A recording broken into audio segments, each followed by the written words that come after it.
നമ്മൾ മരണത്തിലേക്ക് അടുത്തുകൊണ്ടിരിക്കുകയാണ്. എപ്പോഴാണ് നമ്മുടെ മരണമെന്നറിയില്ല. ഇന്നലെ വയലു പറഞ്ഞ് നാളെ വയലു പറയേണ്ട ഉസ്താദ് ഇന്ന് ഖബറിലാണല്ലോ.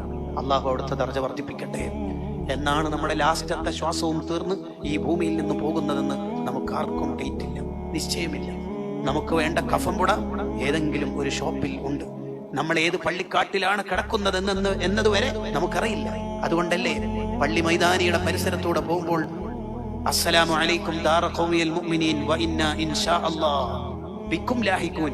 അല്ലാഹ് ഉദ്ദേശിച്ചെങ്കിൽ ബിക്കും ലാഹിക്കൂൻ, നിങ്ങളുടെ അടുത്ത് തന്നെ ഞാൻ കിടക്കുന്നു. ഇത് ഏത് പള്ളിക്കാട്ടിന്റെ അടുത്തോട് പോകുമ്പോൾ ചൊല്ലണം. ചിലപ്പോ അവിടെയാണ് നമ്മൾ മരിച്ചു കിടക്കുന്നതെങ്കിലോ ആർക്കും അറിയില്ലല്ലോ. നമ്മുടെ നിയന്ത്രണം മുഴുവനും ഏറ്റെടുത്തത് അള്ളാഹുവാണ്. ആ അള്ളാഹുവിനെ ഇഷ്ടപ്പെട്ട് നമ്മൾ ജീവിക്കണം. ആരാണ് റബ്ബ്? ഉമ്മയുടെ വയറ്റിൽ നമ്മളുള്ള കാലം മുതൽ നമുക്ക് വേണ്ടത് അതത് സമയത്ത് നോക്കി തന്ന് ആ കാലത്ത് വേണ്ട ഫുഡ് ആ കാലത്ത്, പിന്നീട് മുലപ്പാല്, പിന്നീട് ചെറിയ ലഘുഭക്ഷണം,